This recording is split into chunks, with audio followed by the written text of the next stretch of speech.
वो भी आज ललित जी का हत्याकांड भी निरुत्तर ही है। यही उस विषय को लेकर के संघ ने बहुत बड़ा विरोध दर्ज कराया, हम लोग भी उसके साथ थे और हमने उसी मुद्दे के वजह से हमारे और रणजीत सिंह जी के ताल्लुकात बिगड़े थे। भाई आप विधायक हो, आपका विचारधारा का कोई व्यक्ति अगर रहस्यमय परिस्थिति में मर गया है तो अपना क्या नेतृत्वदायी बनता है कि अपन उसको साथ रह करके उसको न्याय दिलाएं या जो भी सच्चाई है वो जनता के सामने लाए, अपने कम से कम अपने कार्यकर्ताओं के सामने तो लाए। लेकिन वो उससे मुख मोड़ करके उन्होंने इसमें इंटरेस्ट नहीं लिया। उल्टा जो अपराधी जिनको हम समझ रहे हैं कि भाई इन लोगों का हाथ है, वो ये बता रहे हैं कि ये हमारे ही कार्यकर्ता हैं दोनों। देखो राजनीतिक लाभ तो वहां लिया जाता है कि समाज का मामला आता है। ललित जी का कोई समाज का इशू नहीं था। आपने आपकी वार्ता में बताया कि भाई राजनीतिक लाभ हमने, राजनीति आ जाती है हर जगह। एक व्यक्ति अपनी मर्जी से तानाशाही करके उस पंचायत का मालिक बन के बैठता है और उसके वो चाहता है कि भाई मैं यहाँ कहूँ वो हो, मेरे खिलाफ जो भी बोलता है उसके खिलाफ मारपीट करना, उनको डराना धमकाना, यही तो वहां की राजनीति है, वहां के सरपंच जो है। लेकिन जो पर्चे में जो बातें अनर्गल जोड़ी गई है वो इनके चरित्र हनन करने का प्रयास है विधायक जी उदयलाल जी डांगी का। अब ट्रांसफर में क्या हुआ कि वो मीनार से आ रहा था और उसका हाईवे पे एक्सीडेंट हो गया और उसमें उसकी मौत हो गई। ठीक है, उसको भी किसी ने पर्चे में लिखा है कि राजू लाइनमैन की हत्या। अब यार ये और एक्सीडेंट होने में तो फर्क होता नहीं होता, लेकिन जो लिखने वाला है वो षड्यंत्र पूर्वक लिख रहा है। ये एक तो कौन कर रहा है भाई? ये जो जिनकी पैरवी कर रहे हैं आपके सामने है ना। पैरवी किसने की इस मुद्दे पे बताओ आप। रणजीत सिंह जी कर रहे हैं पैरवी, पूर्व विधायक साहब, वो उनको लेके एसपी साहब तक गए थे। ऐसा है कि लोकसभा चुनाव में भारतीय जनता पार्टी ने एक अभियान चलाया था कि कोई भी व्यक्ति भारतीय जनता पार्टी में आ जाए उसका स्वागत है। कोई भी व्यक्ति कोई भी व्यक्ति किसी भी पृष्ठभूमि का हो। भारतीय जनता पार्टी के 7 मंडल है, जिला के हम पदाधिकारी भी हैं और भारतीय जनता पार्टी का विधायक भी यहाँ जीता हुआ है उदयलाल जी डांगी है। उनको पूछो कभी जाकर के इनके साथ बैठे क्या आप, कभी इनसे बात की क्या? ऐसे भारतीय जनता पार्टी में आप आ गए हो और आप अपने आप को सीनियर लीडर मानते हो इस पार्टी का, तो आपको इनके साथ बैठना चाहिए ना, कभी बात भी करनी चाहिए। उदयलाल जी की बैठेगी उनके साथ? उदयलाल जी क्यों जाएंगे? उदयलाल जी के साथ तो वो थे ही नहीं। पूर्व विधायक नहीं है क्या रणजीत सिंह जी बिंडर? पूर्व विधायक तो उनके खिलाफ अभी हाल ही में चुनाव लड़े ना। अभी लोकसभा का चुनाव था, जरूरत किसको थी? सीपी जोशी जी को थी। उन्होंने प्रयास किया और वो लेके आ गए। उदयलाल जी ने उसका विरोध थोड़ी किया क्या? क्योंकि एक तो आप विरोध में रह करके विरोध करते हो तो कोई फर्क नहीं पड़ता है, लेकिन जब घर के आप एक जाजम पर आकर के अंदर से खींचतान करोगे, विभीषण बनोगे तो विभीषण बनेंगे तो नुकसान होगा। आप कोई काम करोगे तो उसकी क्रेडिट आपको मिलेगी कि मेरे को मिलेगी? मुझे मिलेगी, आपको मिलेगी। मैं कोई काम कर तो वही इशू है। मैं कोई आपका इंटरव्यू ले रहा हूँ, हाँ। तो ये इंटरव्यू मेरे न्यूज चैनल पर प्रसारित करूंगा तो उसका क्रेडिट न्यूज चैनल को तो मिलेगा ना? बिल्कुल मिलेगा, लेकिन एक निजी व्यक्ति का किया गया प्रयास सामूहिक रूप से किसी न किसी संगठन को फायदा देता है। उदयलाल जी का फार्म भरा है। उस दिन जाला साहब आए थे और आकर के कहा ये पार्टी मेरी माँ है, मैं साथ हूँ। उदयलाल जी को कसम दिलाई। उसके दिन के बाद हिम्मत सिंह जी जाला साहब इस क्षेत्र में कहाँ है? तो हो सकता है मेरे साथ कुछ होता है या नहीं होता, तो भी मैं तो मेरा काउंटर अटैक तो करूंगा ना जी। मुझे बचना है, भले मैं गलत में हूं तो भी मैं उसकी प्रतिक्रिया स्वरूप मेरी तरफ से मैं दूंगा। देखिए अब मंटू हो गया साइड पे, ये हो गया रणजीत सिंह जी वर्सेस उदयलाल जी। ये सारा मीडिया में भी इशू ये बन रहा है। नमस्कार, मैं मयूर अलवेला और आप देख रहे हैं उदयपुर न्यूज। वल्लभ नगर में जब से पर्ची बम फटा है उसकी गूंज जो है अब थमने का नाम नहीं ले रही। उसी के साथ डांगिया से लिखा लेटर भी काफी विवाद वल्लभ नगर में उत्पन्न करता दिखाई दे रहा है। उसी की बातचीत को लेकर आज हमारे साथ मौजूद है पूर्व या यूं कहें कि निवर्तमान जिला मंत्री उदयपुर देहात से बवंत जी भट्ट साहब। सबसे पहले चैनल पे बहुत बहुत स्वागत है। आपका भी बहुत बहुत धन्यवाद। विधानसभा चुनाव और लोकसभा चुनाव में आप संयोजक की भूमिका भी आपने अदा करी। जी सर। आप बताएं कि ये जो पर्ची बम यहाँ पर फटा है उसकी जो गूंज है प्रादेशिक स्तर पर गूंज रही है, इसको आप किस तरह से देखते हैं? देखिए, सबसे पहले तो वल्लभ नगर में एक लंबे कालखंड के बाद जो बदलाव आया है उसके इर्द गिर्द ये राजनीति है पूरी। आपको पता होगा कि भारतीय जनता पार्टी वल्लभ नगर में 93 में पहली बार टिकट लेके आई। उसके पहले राव साहब बाठाड़ा कमलेंद्र सिंह जी को हम लोग समर्थन देते थे और वो निर्दलीय लड़े, जनता दल से लड़े, अलग अलग मंचों से वो लड़े जी। उसके बाद पार्टी का संगठन का जो स्वरूप था वो धीरे धीरे बड़ा हुआ और 93 में पहली बार टिकट की मांग की और रणधीर सिंह जी को टिकट मिला, लेकिन वो चुनाव भी हम हार गए। उसके बाद 98 वाला भी हार गए, 2 चुनाव रेगुलर हारे। तीसरा चुनाव 2003 में हम लोग भारतीय जनता पार्टी के सिंबल से जीते, हमारा साहब जी। एक कार्यकाल उनका रहा, लेकिन बीच में जो विवादास्पद घटनाएं हुई, आप सबको पता है, मीडिया वालों को, कि ललित जी की हत्या हुई, हमारे संघ के जिला कार्यवाह थे, उस विषय को लेकर के भी बहुत बड़ा बवाल इस विधानसभा क्षेत्र में मचा था और उसी का परिणाम था कि 2008 का चुनाव हार गए। उसके बाद थोड़ा सा दखल देना चाहूँगा, आप लोग आए भी तो एक विवाद की वजह से ही आप लोग सत्ता में आए थे। बिल्कुल, 2003 में जो चुनाव का जो मेन इशू था वो बदन लाल रावत प्रकरण था। गुलाब सिंह जी शक्तावत के कोई नौकर था, बदन लाल हमारी इसी विधानसभा का था। जयपुर में उसकी रहस्यमय परिस्थितियों में रेल पटरी पर उसकी लाश मिली थी। उसको यहाँ हम सब लोगों ने इशू बनाया कि भाई किस कारण से उसकी हत्या हुई है या कोई एक्सीडेंट है, वास्तविकता क्या है, तो उसको लेकर के हम सब लोगों ने बहुत बड़ा आंदोलन किया था। और एक उसके साथ एक घटनाक्रम और था कि एक वीडियो था यहाँ, रमेश जी जैन, उस वीडियो के साथ कोई ट्रांसफर इशू थे कि भाई हमारे कोई कर्मचारियों के ट्रांसफर करने थे, तो वीडियो साहब उसके बार बार टाल रहे थे। तो रणधीर सिंह जी हमारे जो विधायक थे, उन्होंने और पार्टी के लोगों ने जाकर के वहाँ एक धरना लगाया और एक विरोध प्रकट किया। तो उस समय गुलाब सिंह जी गृह मंत्री थे जी। तो उन्होंने 3PD के अंदर एक मुकदमा दर्ज कराया। उसमें हमारे कार्यकर्ता भी मुलजिम थे, स्वयं विधायक जो रणधीर सिंह जी थे उनको भी मुलजिम बनाया और बहुत बड़ा एक आंदोलन माननीय गुलाब जी कटारिया के नेतृत्व में फिर 10,000 लोगों को इकट्ठा करके उनकी गिरफ्तारी का कार्यक्रम हमने भिंडर में रखा था जी। और उसमें लाठीचार्ज भी हुआ और उस घटनाक्रम का भी हमको राजनीतिक लाभ मिला। और लेकिन बदन लाल के साथ आज दिन तक कोई न्याय नहीं हुआ और वो विषय कहाँ चला गया, कैसे चला गया, कोई बता नहीं पाया। और दूसरा जो हमारा साहब के समय जो घटनाक्रम हुआ उसमें न्याय मिल गया, वो भी यार ललित जी का हत्याकांड भी निरुत्तरी है। यही उस विषय को लेकर के संघ ने बहुत बड़ा विरोध दर्ज कराया, हम लोग भी उसके साथ थे और हमने उसी मुद्दे के वजह से हमारे और रणधीर सिंह जी के ताल्लुकात बिगड़े थे।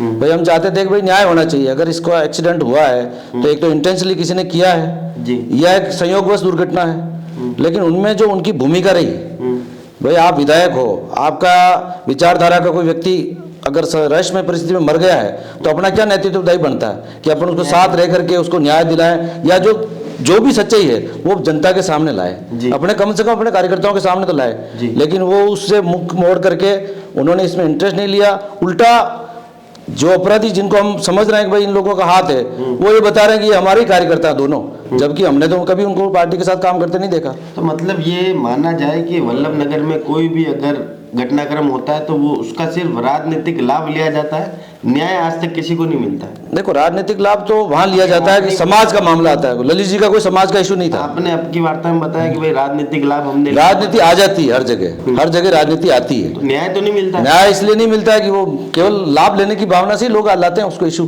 जैसे अभी लेटेस्ट जो प्रकरण चल रहा है क्या है आपका, ये जो नांगलिया वाला प्रकरण है, ये क्या प्रकरण है, इसमें क्या है, कोई बहुत बड़ा इशू है क्या है? एक व्यक्ति अपनी मर्जी से तानाशाही करके उस पंचायत का मालिक बन के बैठता है और उसके वो चाहता है कि भाई मैं यहाँ कहूँ वो हो, मेरे खिलाफ जो भी बोलता है उसके खिलाफ मारपीट करना, उनको डराना धमकाना, यही तो वहाँ की राजनीति है। वहाँ के सरपंच जो है, अच्छा, जिनको ये जो अभी मुद्दा बना करके चला रहे हैं, भाई उसकी भी तो पृष्ठभूमि आप पता करो ना कि भाई वो व्यक्ति किस नेचर का है, गांव के लोगों के साथ उसके ताल्लुकात कैसे हैं, कितने लोगों के साथ उसने मारपीट करी है और क्या अवैध कब्जे हैं, तो सारी विषय जनता आपको बता देगी, वहाँ की स्थानीय जनता जी। अपन नांगलिया वाले विषय पर आएंगे, पहले अपन पर्ची वाली जो बात चल रही है उस पर बात करते हैं। हाँ, तो पर्ची वाली बात में आपको कितनी सच्चाई लगती है? ये जो उदयलाल जी के खिलाफ, देखिए पहली बात तो होता है कोई भी विधायक का चुनाव लड़ता है तो जिसके खिलाफ जितने भी मुकदमे होते हैं उसको उसमें भर के देना पड़ता है, ठीक है। तो उदयलाल जी के खिलाफ जितने भी प्रकरण थे, ठीक है, वो सब उसमें चुनाव के उस फार्म में भर के दिए जी। ये रणदीप सिंह जी को भी पता है, ये प्रीति मैडम को भी पता है, ठीक है। और उन्होंने ऑब्जेक्शन भी लगाया ठीक कि है, भाई इनका फार्म निरस्त किया जाए, लेकिन वो किसी में सजा याफ्ता नहीं है। ठीक है, मुकदमे हो जाना अलग चीज है, किसी पे FIR कट जाना अलग चीज है, लेकिन जब तक आरोप साबित नहीं होते, आरोप सिद्ध नहीं हुआ, सिद्ध नहीं हुआ है या कोई सजा नहीं होती है, तब तक आप उसका कुछ होता नहीं है। तो इन्होंने आप ऑब्जेक्शन लगाया था फार्म खारिज कराने के लिए, लेकिन वो ऑब्जेक्शन 18 में भी मान्य नहीं हुआ, और अभी जो चुनाव हुआ उसमें भी कोई मान्य नहीं हुआ, और चुनाव लड़े, चुनाव जीत के आए। लेकिन जो पर्चे में जो बातें अनर्गल जोड़ी गई है, वो इनके चरित्र हनन करने का प्रयास है विधायक जी उदयलाल जी डांगी का। अनर्गल क्या जोड़ेगी? अनर्गल जैसे कि किसी को भूमियों पे कब्जा करना, किसी की भूमि जैसे कि उन्होंने कोई सैकड़ों बीघा जमीन लिख रखी है उसमें, वो करना। फिर किसी का, जैसे मेरे गांव का एक लाइनमैन था, उसका ट्रांसफर हो गया, ट्रांसफर नवानिया से मैनार हो गया, 14 साल से वो नवानिया में था, नवानिया से मैनार हो गया, कितना दूर है? 7 किलोमीटर। ठीक है, कोई सजा थोड़ी होती है, 7 किलोमीटर ट्रांसफर की सजा होती है क्या किसी की? नहीं तो क्या ट्रांसफर नहीं करा हुआ तो विधायक दोषी हो गया? बस ये कह रहा हूं, ट्रांसफर हुआ। अब ट्रांसफर में क्या हुआ कि वो मीनार से आ रहा था और उसका हाईवे पे एक्सीडेंट हो गया और उसमें उसकी मौत हो गई, ठीक है। उसको भी किसी ने पर्चे में लिखा है कि राजू लाइनमैन की हत्या। अब यार ये और एक्सीडेंट होने में तो फर्क होता है कि नहीं होता, लेकिन जो लिखने वाला है वो षड्यंत्र पूर्वक लिख रहा है ये। अब गोगा बेड़ी का इशू इसमें डाल दिया। मेरी बात सुनो, गोगा मेडी का उदयलाल जी से क्या लेना देना?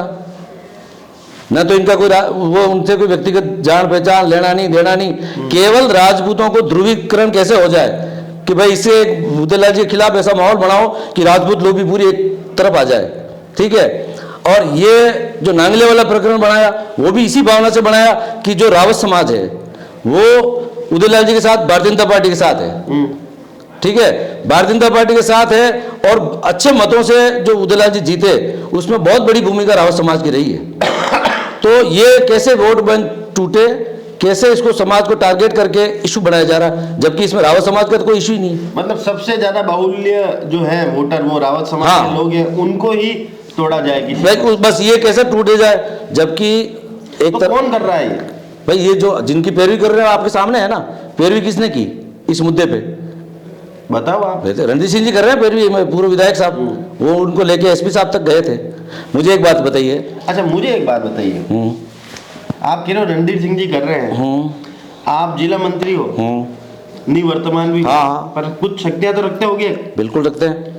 तो क्या आप उनको कह के पार्टी से निष्कासित नहीं करवा सकते थे क्या? ऐसा है तो हमने तो अगर पहले वो इसी विचारधारा के थे तो उनको पार्टी में फिर लिया क्यों था आप लोगों ने? बहुत अच्छा आपने विषय उठाया है। ऐसा है कि लोकसभा चुनाव में भारतीय जनता पार्टी ने एक अभियान चलाया था कि कोई भी व्यक्ति भारतीय जनता पार्टी में आ जाए उसका स्वागत है। कोई भी व्यक्ति मतलब कोई भी व्यक्ति किसी भी पृष्ठभूमि का हो, माननीय मोदी जी ने आह्वान किया कि जो भाजपा ज्वाइन करे उसको करा दो। इसी क्रम में हमारे CP जोशी साहब की मेहरबानी से, उस समय प्रदेश अध्यक्ष थे, रणदीप सिंह जी का भाजपा में आना हुआ। उसके लिए न तो किसी कार्यकर्ता से राय ली गई, न किसी को पूछा गया, ठीक है।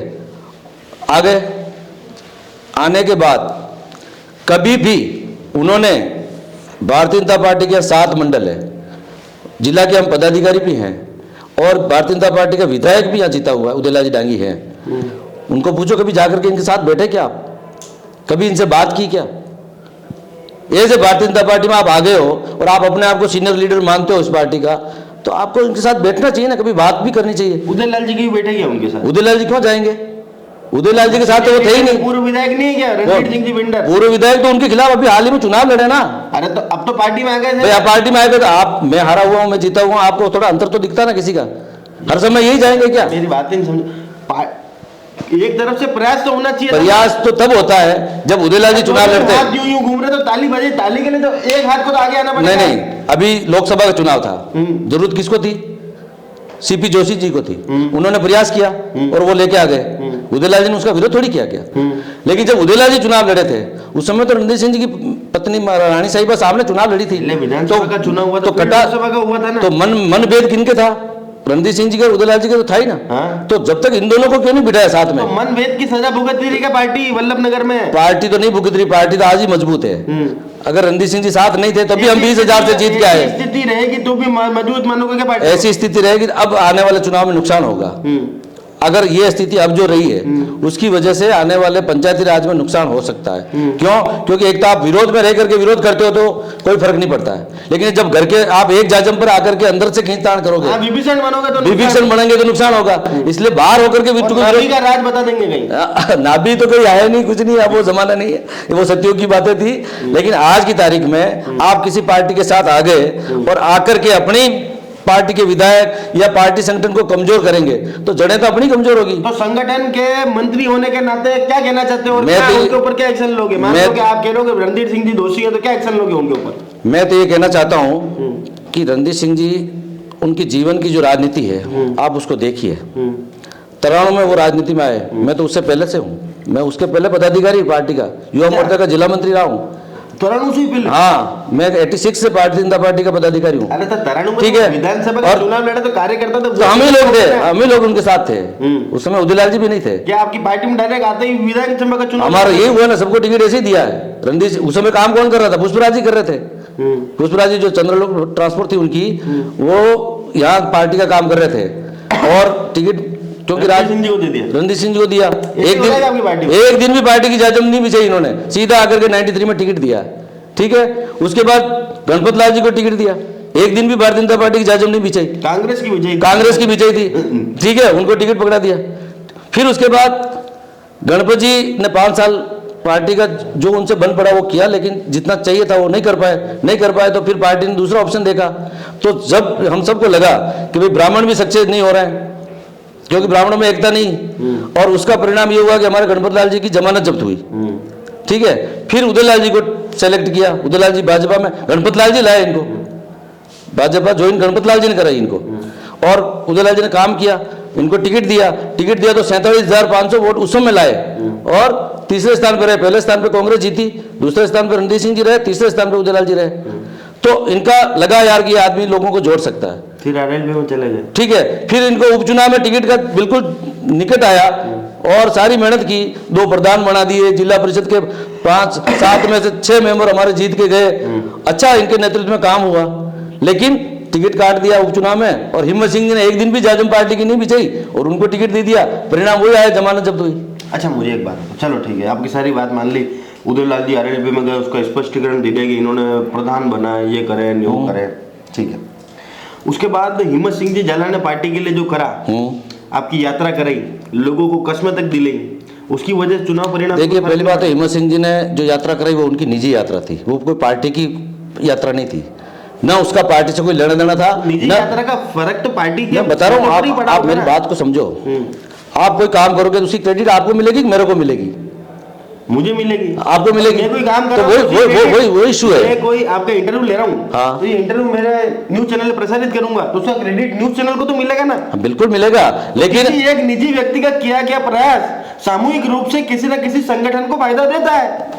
देखो, 2 चीज मानना होती पड़ेगा है। आपको। संगठन के बैनर तले, आज मेरी बात सुनिए आप। अमर जी आमेटा साहब अगर कोई काम करते हैं, किसी वार्ड के अंदर कोई काम करते हैं, आप पर्सनल काम कर रहे हो, हाँ। पर उसका फायदा तो आपके संगठन महामंत्री होने के नाते संगठन को मिलता है ना? बिल्कुल मिलता है, लेकिन वो तब मिलता है जब मैं उसमें पूरा योगदान दूं ईमानदारी से।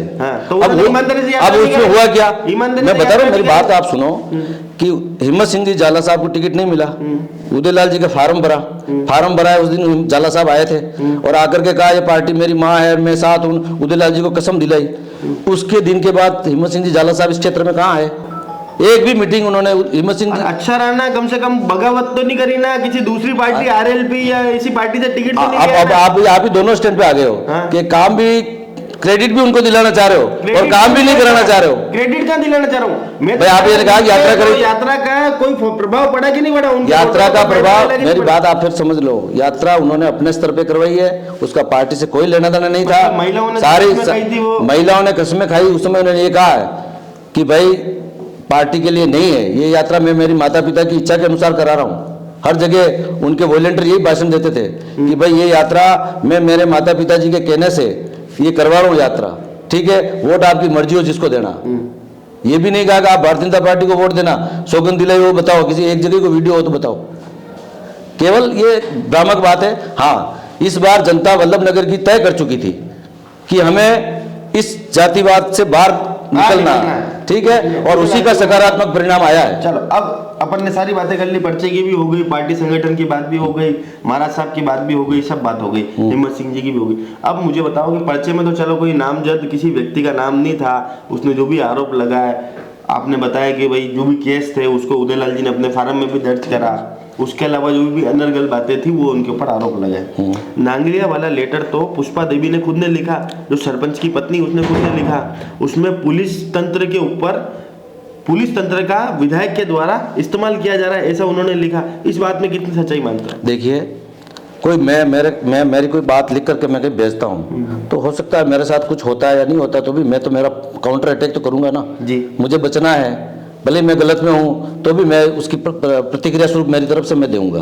तो मान लो जो सरपंच है नांगलिया के, उनके और पुलिस के पहले कोई मुकदमेबाजी हुई, या एक शांतिलाल था उसका हाथ तोड़ दिया था उन्होंने, तो उसका केस था, ठीक है, उस केस में पुलिस तफ्तीश करने के लिए भी जा सकती है, गांव के बारे में, या किसी लोगों ने उनको इन्फॉर्मेशन दी कि साहब ये माहौल खराब है, तो भी पुलिस जाती है, और पुलिस के ऊपर हमला हो जाता है, और बिल्कुल योजनाबद्ध तरीके से होता है। एक बार पुलिस गई है, थोड़ा कम संख्या में गई, उसके ऊपर हमला हो गया, फिर वापस वो आए, उन्होंने दूसरा जाब्ता मंगवाया, फिर गए तो फिर हमला हुआ, और उनके जो ग्रुप में ऑडियो चल रहे हैं उसमें साफ कह रहे हैं भाई कि आप लोग आइए और उनके स्कूल की दीवार फांद करके अंदर आइए, घर के अंदर आइए सरपंच साहब के वहाँ। ये क्या कहाँ है ऑडियो? कहाँ है? आपको वो भी मिल जाएंगे। जी। अब मुझे एक बात बताओ, मतलब ये है कि सरपंच जो वहाँ का है मोन्टू मनमोहन, हाँ, उसने पुलिस के ऊपर पथराव करा?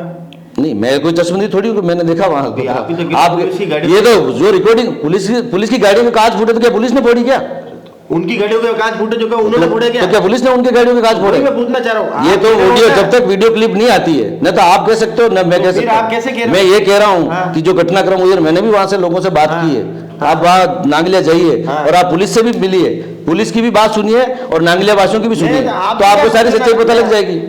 आप कह रहे हो कि मतलब सरपंच की जो पत्नी है उसने टोटल मिलाकर अपना बीच बचाव करने के लिए वो करेंगे, काउंटर बचाव तो लिए पुलिस के खिलाफ देना ही पड़ेगा उनको। यही है, यही पॉलिटिक्स है, और क्या है? और बाकी उस पूरे मसले में कोई सच्चाई नहीं है। भाई देखो, सच्चाई की मैं क्या कह रहा हूँ आपको, किस घटनाक्रम में ये परिप्रेक्ष्य में घटना हुई है वो आपको पता है कि वैसे पहले शांतिलाल के खिलाफ मारपीट हुई, उसका हाथ तोड़ दिया गया, उसने रिपोर्ट दर्ज करी उनके खिलाफ, उसके प्रकरण तो उसके चल रहे हैं ना, प्रकरण तो वहां पहले से चल रहे हैं, तो उसको घटनाक्रम से विधायक उदयलाल जी से कैसे जोड़ दिया कि भाई यार इसमें उदयलाल जी ने क्या कर दिया?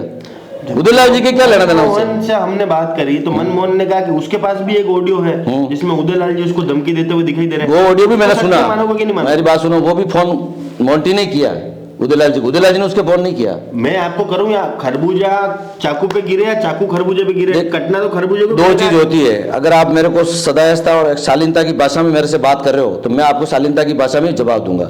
आप मेरे को डराने की भाषा में बात करोगे या कुछ उच्च बात करोगे तो मुझे भी उसी भाषा में बात करना पड़ेगा। तो देखा होगा आपने, सुना होगा, उसमें क्या है, यही उसने कहा कि ये तथ्य, ऐसे कई वीडियो आपको मैं और 4 वीडियो और दूंगा जिसमें विधायक जी के लिए वो कितने अभद्र भाषा का प्रयोग कर रहे हैं। मोंटी जी के पिता प्रेमराज जी मैं अच्छी तरह जानता हूँ, उस समय मैं मंडल अध्यक्ष था और वो वहाँ के सरपंच थे, मैं भी मेरे गांव का नवाड़े का उप सरपंच था और हम अच्छे मिलते थे। क्योंकि समय सीमा कम है, अपने मतलब नतीजे पहुंचना है, तो आप नांगलिया वाली घटना पर आपको इसको उदयलाल जी का कोई लेना देना नहीं है। उदयलाल जी को जबरदस्ती मैं दावे के साथ कह सकता हूँ, इसको जबरदस्ती घसीटा जा रहा है। और राजनीतिक पथराव के बारे में जो वीडियो क्लिपिंग आप देखिए उसमें उदयलाल जी का क्या लेना देना पथराव से? आज मेरे अगर पथराव पुलिस के ऊपर, मेरी बात सुनिए, बावराशा का एक केस हुआ अभी, हाँ पुलिस के ऊपर गांव वालों ने पथराव करा, तो गलत हुआ तभी तो पुलिस ने कार्रवाई की है। आप ये कहना चाह रहे हो गांव वालों ने पथराव करा? गांव वाले करें या उसके कोई आदमी करें, 10 आदमी बुलाकर हुआ ये, बिल्कुल हुआ तभी तो ये घटना हुई है। आपकी पार्टी का है तो उसको पार्टी से निकलवाओगे क्या? अब पार्टी की बात आप कर रहे हो, पहली बात तो ये है कि हमारे यहाँ 2 धड़े क्लियर हैं। एक तरफ रणदीप सिंह जी हैं, ठीक है, अरे धड़े बिल्कुल धड़े, आप मेरे को समझ में नहीं आ रहा, आपकी पार्टी में धड़े बनने धड़े है ना, दिख रहे हैं ना, क्लियर है। आप ऐसा कुछ है तो आप एक्शन लो ना। एक्शन पार्टी लेगी, हम देंगे लिखित में इस विषय को, हम प्रदेश अध्यक्ष के पास। मतलब ये पूरी अब प्रदेश स्तर राष्ट्रीय स्तर की गूंज होगी तब दोगे क्या? नहीं, समय आएगा, सब एक व्यवस्था होती है। हमारे अभी नए जिलाध्यक्ष बने हैं, ये विषय हम उनके सामने रखेंगे। मेरे अगर कोई और उसके बाद पार्टी के प्रदेश बनता जा रहा है तो उसको मैं या तो हाथ यहाँ से कटाऊं या उसके लिए कोई व्यवस्था करूं। आपका कहना सही है, समय रहते इलाज होना चाहिए। और जो भी दोषी है चाहे पार्टी स्तर पे होगा तो वहां भी हम इस विषय को ले जाएंगे। और भाई आपने तो नामजद आरोप लगाया महाराज साहब के ऊपर, रणदीप सिंह जी बिंडर के ऊपर, पैरवी कर रहे हैं, खुली पैरवी कर रहे हैं। भाई वो भी खुले तौर पर हाँ गए हैं। तो फिर पार्टी लेवल पर एक्शन होगा क्या? उनके जिला मंत्री हो सर, आप वल्लभ नगर के पूर्व मंडल अध्यक्ष रहे हो, ऐसे समय में मंडल अध्यक्ष रहे हो जो वल्लभ नगर पूरा एक ही था, वल्लभ नगर विधानसभा एक ही थी। तो मतलब एक तरह से माना जाए कि पूरी वल्लभ नगर विधानसभा आपके नेतृत्व में चल रही थी, पार्टी के तौर पर, संगठन के तौर पर। एक्शन क्या लोगे? एक्शन लिखित में देंगे हम पार्टी को कि भाई इस तरह की घटनाक्रम हुई है, इसमें अपनी पार्टी को कमजोर करने का प्रयास किया जा रहा है। मैं तो कह रहा हूँ मोन्टू सरपंच आने के कहने पर पथरा हुआ तो उसको भी पार्टी से निकाल। देखिए अब मोन्टू तो हो गया साइड पे, ये हो गया रणजीत सिंह जी वर्सेस उदयलाल जी। ये सारा मीडिया में भी इशू ये बन रहा है, ये इशू बना रहे हैं। और उदयलाल जी को गलत साबित, उदयलाल जी को गलत साबित करने के लिए, उदयलाल जी की जो लोकप्रियता है उसको कैसे कम किया जाए, उदयलाल जी ने जो विकास काम करा है उसके ऊपर कैसे पानी फेरा जाए, ये हमारे लोग ही तो कर रहे हैं। कोई कांग्रेस का तो, मैं बात सुनो प्रीति का भी देखो आप मैडम का, कि एक तरफ जब रणजीत सिंह जी खुद कह रहे हैं कि मेरा आदमी है और मेरी पार्टी का आदमी है, तो भाभी साहब का क्या लेना देना इसमें? अगर हमारी पार्टी का तो अंदरूनी मामला, देखो विपक्षी का मुद्दा तब होता है कि जब कोई बहुत बड़ा इशू होता है, एक व्यक्ति का मामला किसी पार्टी से नहीं जुड़ता है। बवराशा में जो घटनाक्रम हुई, मैं आपको एक छोटा सा बता रहा हूँ, उसका उदाहरण बता रहा हूँ कि वो हिंदू मुस्लिम का एक तरह से मामला बन रहा था। एक ब्राह्मण की लड़की के साथ उस ड्राइवर ने गाली गलौज की, उसके पिताजी को धमकाया और शायद मारपीट तक की नौबत आई, और मारपीट भी छोटी मोटी हुई उनके साथ। लेकिन दूसरे दिन जब लोगों को पता चला और लोग वहाँ इकट्ठे हुए, तो मुसलमानों में से डीवाईएसपी एक एडिशनल वहाँ लगे हुए थे डिप्टी के रूप में, अपने प्रशिक्षु आईपीएस मनीष जी वो लगे थे। तो तत्काल वहाँ जाब्ता लेके पहुंच गए और लोगों को समझ में ही नहीं आया। जब मैंने जो घटनाक्रम सुनी, बता रहा हूँ पुलिस का क्या रोल कैसे करती, तो अब वहाँ पुलिस लोगों को समझ में नहीं आया, कह रहा है एक लोग तो एक तरफ आ जाओ, आपसे बात करनी है, और उनके साथ मारपीट शुरू हो गई। फिर पत्थरबाजी हो गई, पुलिस के कांच फोड़ दिए, 22 लोगों को मुलजिम बनाया और 27-28 को गिरफ्तार करके अंदर ले जाकर डाल दिया। ठीक है, हमारे एक राकेश जी अमेठा फाचर के, वो बेचारे रिपोर्ट लेके उस बच्ची को लेकर के डबोक थाने में गए रिपोर्ट दर्ज कराने के लिए, तो उनको भी पकड़ के लॉकअप में बंद कर दिया। अच्छा, ठीक है, ऐसे कम से कम 12 लोगों को मैं वहां खुद रात की 12 बजे तक डबोक थाने में बैठा रहा, और उनको ला करके और रात को 12 बजे वल्लभ नगर एसडीएम के यहाँ उनको 107, 151 में पाबंद करा करके उनकी जमानत करवाई। हमारे पार्टी के वकील माननीय मुकेश जी मेहनारिया साथ रहे, तो उस समय तो इन्होंने कोई मुद्दा नहीं उठाया। जितने दूसरे लोग सब राजनीतिक रोटियां सेक रहे हैं, बस यही हो रहा है, यही कहना चाहते, बिल्कुल क्लियर है। तो हमारी विशेष मुलाकात थी भंवर जी भट्ट से, जिन्होंने स्पष्ट यहाँ पर करा कि महाराज रणजीत सिंह जी भिंडर जो हैं वे जब से पार्टी में आए हैं उदयलाल जी से टीस निकालने की कोशिश यहाँ पर कर रहे हैं। उदयलाल जी का बढ़ता कद कई बड़े नेताओं के लिए नासूर यहाँ पर बन चुका है। इसी वजह से बड़े नेता जो है वो राजनीतिक रोटियां सेकने में लगे हैं। पूरी विधानसभा में बहुत सारे ऐसे मुद्दे होते हैं जिन्हें भी ध्यान में रखा जाना चाहिए था, सिर्फ नांगलिया को यहाँ पर मैटर नहीं बनाना चाहिए था। और साथ ही में इन्होंने बताया कि किस तरह से राजनीतिक लाभ भी इन्होंने कई बार लिया है और कई बार चुनाव जीते भी हैं, और साथ ही में कई बार चुनाव हरवा भी दिया, एक बार तो हरवा भी दिया अमेठा जी वाले मैटर में। तो मुद्दे वल्लभ नगर विधानसभा में काफी होते हैं पर वो न्याय तक नहीं पहुंचते हैं। न्यायालय में जो कुछ भी हुआ है उसमें अगर गांव वाले दोषी हैं तो उन्हें भी सजा मिलनी चाहिए, और विधायक की दोषी हैं तो समान सजा उन्हें भी मिलनी चाहिए। बहरहाल आप भी अपने घरों में रहें, सुरक्षित रहें। जय हिंद, जय भारत, जय मेवाड़।